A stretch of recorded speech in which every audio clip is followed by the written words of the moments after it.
தினமலை நேயர்கள் வணக்கம். இன்னைக்கு எந்த படத்தோட ரிவ்யூ பார்க்க அப்படின்னா குபேரா. சேகர் கமலாவுடைய டைரக்ஷனில் இந்த படம் ரெடியாக இருக்குது. படத்தோட கதை என்னன்னு பார்த்தீங்கன்னா, திருப்பதி அடிவாரத்துக்கு கீழே பிச்சை எடுத்துட்டு இருக்காரு நம்ம ஹீரோ. அவருக்கு வந்து லாட்டரி டிக்கெட் அடித்த மாதிரி பயங்கர பணக்கார ஒருத்தர் நீ என்னோட பினாமியாக இருக்கணும் அப்படின்ற அந்த ப்ராஜெக்ட்டுக்குள்ளே போகிறாரு. பட் அவருக்கு என்ன ப்ராஜெக்ட் அப்படின்றது புரிய மாட்டேங்குது. 3 வேளை சாப்பாடு போடுறாங்க, நம்மளை பணக்காரங்களான ஒரு இடத்துல வந்து தங்க வைக்கிறாங்க. இதுக்கு மேலே நமக்கு என்ன வேணுன்ற ஒரு எதிர்பார்ப்பு தான் இந்த பிச்சைக்காரர் போகிறார். ஒரு கடத்துக்கு மேலே இந்த விஷயங்கள்லாம் வெளியே தெரிய வந்துடுச்சுன்னா அவ்வளோ பெரிய ஒரு பணக்காரருக்கு ஒரு பெரிய பிரச்சனை வரணுன்றதை யோசிக்கிறாங்க. அதன் காரணமாக நம்ம தனுஷை சாகடிக்கணும் அப்படின்ற அந்த ஒரு மோட்டிவ்க்குள்ளே போகிறாங்க.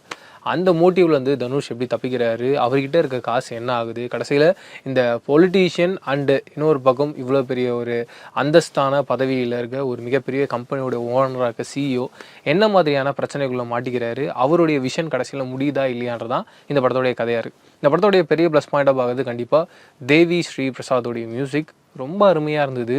அண்டு ஒரு சீனும் அவர் எலிவேட் பண்ண அந்த விதம் அண்டு எந்த லொக்கேஷனுக்குள்ளே இருக்கும் அந்த லொக்கேஷனுக்குள்ளே அந்த மியூசிக்கை ட்ராவல் பண்ணும், அதுவே அந்த சீனை இன்னும் அடுத்த லெவலில் கொண்டு போயிடும் அப்படின்றத ரொம்ப அழகாக ஸ்டேஜ் பண்ணியிருந்தார். அதுக்கு மிக முக்கியமான பாயிண்ட்டாக எக்ஸாம்பிளாக நான் எங்கே சொல்கிறேன்னா, தனுஷோட அந்த ஓப்பனிங் சீக்வன்ஸ் அது திருப்பதி அடிவாரத்துக்கு கீழே ஒன்று பண்ணியிருப்பாங்க. அங்கே ரொம்ப டிவைனான ஒரு மியூசிக்கில் தனுஷோட இன்ட்ரடக்ஷனை காமிச்சிருப்பாங்க. அது பயங்கரமாக இருந்தது. கட் பண்ணிங்கன்னா செகண்ட் ஹாஃபில் நான் கண்டிப்பாக சொல்லுவேன் அது தேவையே இல்லாத ஒரு சாங் தான். இந்த போய் வா நண்பா அந்த சாங்கு அதுக்கு முன்னாடி அவ்வளோ எமோஷ்னலான ஒரு சீன் நடக்குது. ஷிஃப்ட் பண்ணிங்கன்னா தேவி ஸ்ரீ பிரசாத் இப்படி ஒரு சாங்கு போகிறாரு. முடிஞ்சதுக்கப்புறமாவும் ரொம்ப சீரியஸான ஒரு ஜோனுக்குள்ளே போகுது. ஆனால் இந்த சீனாக நீங்கள் கவனித்து பார்த்தா மட்டும்தான் அந்த ஷிஃப்ட்டு தெரியும். மியூசிக்கில் அப்படி ஒரு ஒர்க் பண்ணியிருக்காரு. இவ்வளோ பெரிய ஷிஃப்ட்டையும் ரொம்ப அழகாக ஹேண்டில் பண்ணி ரொம்ப அழகான ஒரு கேக் ப்ரெசென்ட் பண்ணி நம்மக்கிட்ட கொடுத்தா எப்படி இருக்கும், அதோட மேக்கிங் எதுவுமே நமக்கு தெரியாது. நமக்கு சாப்பிட்றது இந்த டேஸ்ட்டு மட்டும் தான் தெரியும்.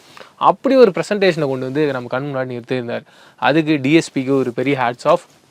ஓவராலாக தனுஷ் இந்த படத்தை எப்படி ஒரு ஷோல்டரில் தாங்கி பிடிச்சிருக்காரோ, இன்னொரு பக்கம் டிஎஸ்பி அப்படிப்பட்ட ஒரு பெர்ஃபார்மன்ஸை அவருடைய மியூசிக்கில் காமிச்சிட்டாருன்றதில் சந்தேகமே இல்லை.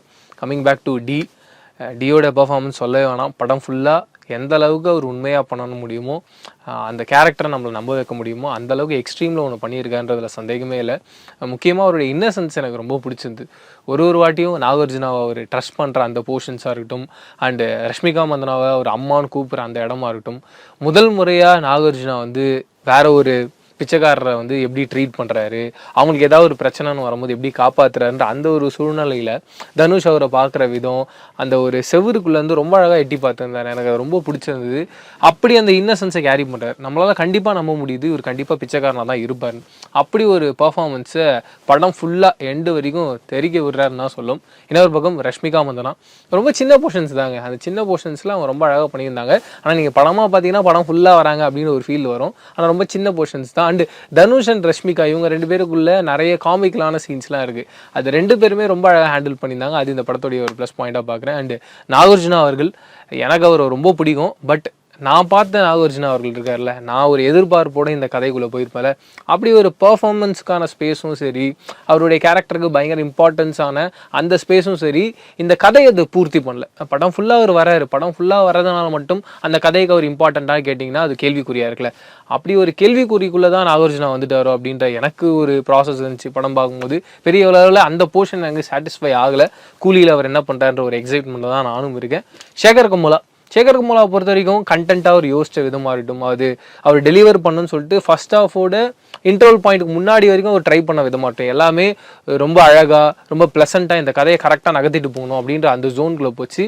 எப்போ தனுஷ் அவ்வளோ பெரிய பணக்காரர்கிட்டேருந்து தப்பிச்சு போகிறார் அப்படின்ற பொழுது கதை அங்கேருந்து கொஞ்சம் டைல்யூட் ஆக ஆரம்பிச்சதோ அப்படின்றது இருந்தது. அதுக்கப்புறம் செகண்ட் ஹாஃப்லேயும் மறுபடியும் அவர் தப்பிச்சு போயிட்டே இருக்காருன்றதை காட்டும் போது நம்பும்படியான ஸ்க்ரீன் பிளேக்குள்ளே இந்த கதை அமையலையோ அப்படின்ற கேள்விக்குள்ளே வருது. ஏன்னா படம் ஃபுல்லாக நீங்கள் பார்த்தீங்கன்னா எந்த இடத்துலையும் போர் அடிக்காமல் ஒரு படம் பார்க்கணும்ப்பா ஸ்டார்ட் எண்ட் ஓகே நல்லா இருக்கே அப்படின்னு அந்த ஃபீல்குள்ளே இருக்க படமாக இருக்கே தவிர இது ஒரு பேங்கரான ஒரு எமோஷன் ஒன்று இருந்தது. ஒன்றும் இல்லை, தனுஷ் எல்லாருக்கும் காசு கொடுத்துக்கிட்டே போகிறாரு. அந்த காசு கொடுத்துட்டு போயிட்டு டுவர்ட்ஸ் எண்டில் அந்த மலை உச்சி மேலே போய் வணக்கம் அப்படின்றத சொல்கிறாரு அங்கே இருக்க அந்த சாமியை பார்த்து.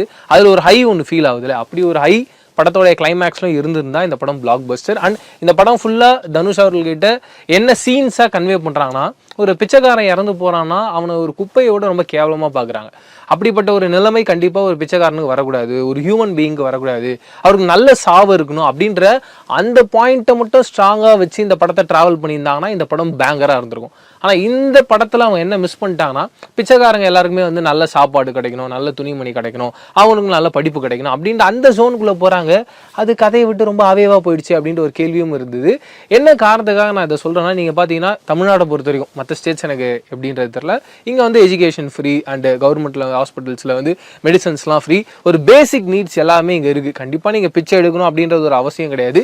கை கால்லாம் நல்லா இருக்குது, உங்களால் ஒரு மினிமமாக ஒரு சம்பாதித்தத்தில் வாழ முடியும் அப்படின்னா கண்டிப்பாக நீங்கள் பிச்சை எடுக்காமல் வாழ முடியுன்ற ஸ்பேஸ்க்குள்ளே தான் இங்கே இருக்கும்.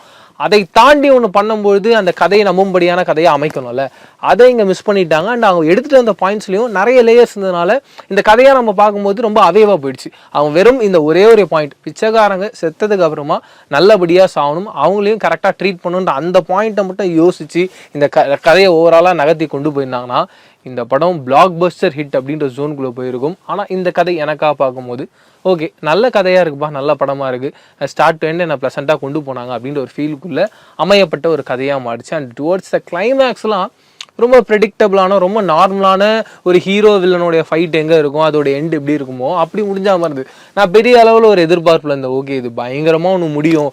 ஏன்னா ஒரு பிச்சைக்காரன் அவன்கிட்ட பல்லாயிரம் கோடியான பணம் கிடைக்க போகுது அப்படின்னும் போது அவன் அந்த பணத்தை எப்படி எடுக்கிறான். அண்ட் இந்த டைட்டில் குபேரான்னு இருக்குல்ல, அதை ஜஸ்டிஃபை பண்ணுன்னு சொல்லிட்டு என் கிரெடிட்ஸில் ஒரு சீன் வச்சுருந்தாங்க. எனக்கு அதெல்லாம் பார்க்கும்போது சிரிப்பு வந்துச்சு. என்னப்பா, நாங்கள் கண்டிப்பாக சேகர் கமுலா கிட்டே இருந்தும் சரி, தனுஷ் சார் கிட்ட இருந்தும் சரி இப்படி ஒரு படம் எதிர்பார்க்கல. இது ஒரு நல்ல படமாக இருக்குண்ணா. இப்பயும் அது ஒரு டிசாஸ்டர்ன்ற ஒரு ரேஞ்சுக்குள்ளே நான் இதை சொல்லவே இல்லை. கண்டிப்பாக ஸ்டார்ட் பண்ணி இதில் ஒரு ப்ளசண்ட்டான ஒரு படமாக இருக்குன்றது ஓகே. பட் அதை தாண்டி ஒரு மேஜிக் பண்ணாதானே இது மனசில் நிற்கிற ஒரு படமாக, ரொம்ப ஃபேவரட்டான ஒரு படமாக மாறும். அந்த ஸ்பேஸ்க்குள்ளே போகக்கூடிய ஒரு படத்தை எப்படி மிஸ் பண்ணிட்டீங்கன்ற கேள்வி தான் எனக்கு படம் பார்க்கும்போது எல்லா இடத்துலையும் தோணிக்கிட்டே இருந்துச்சு. அண்ட் நாகார்ஜுனா அவருடைய கேரக்டரை கொஞ்சம் ஒரு மாதிரி ஆஃப் வேவாக ஒரு நல்லவர், கெட்டவர், மறுபடியும் நல்லவர் அப்படின்னு சொல்லிட்டு உங்களுக்கு தேவைப்படும் போதெல்லாம் மாற்றி மாற்றி மாற்றி மாற்றி போடும்பொழுது ஆடியன்ஸாக நான் படம் பார்க்கும்போது அது அக்செப்டபுளாக இல்லை. அதையும் கரெக்டாக கொஞ்சம் ஸ்டேஜ் பண்ணியிருந்தாங்கன்னா ரொம்ப நல்லா இருந்திருக்கும்னு நினைக்கிறேன். இந்த படத்துடைய வில்லன் ரொம்ப அழகாக நடிச்சிருந்தார். அவருடைய பெர்ஃபார்மன்ஸ் எனக்கு ரொம்ப பிடிச்சிருந்தது. ஓவராலாக இந்த படத்தை பொறுத்த வரைக்கும் எனக்கு ஓகே, ஒரு நல்ல படம் பார்த்தோன்ற ஃபீல் இருந்தது. இதை தாண்டி நீங்கள் இந்த படம் பார்த்துருந்தீங்க, இல்லை பார்க்க போகிறீங்கன்னா உங்களுக்கு இந்த படத்து மேலே என்ன மாதிரியான கருத்துக்கள்ன்றத கமெண்ட் செக்ஷனில் ஷேர் பண்ணிக்கோ. இதே மாதிரி சூப்பரான அடுத்த ரிவ்யூவில் சந்திக்கிறேன். அது வரைக்கும் டாடா வச்சுருங்க. நான் பிரவீன் கேஎஸ். பாய்.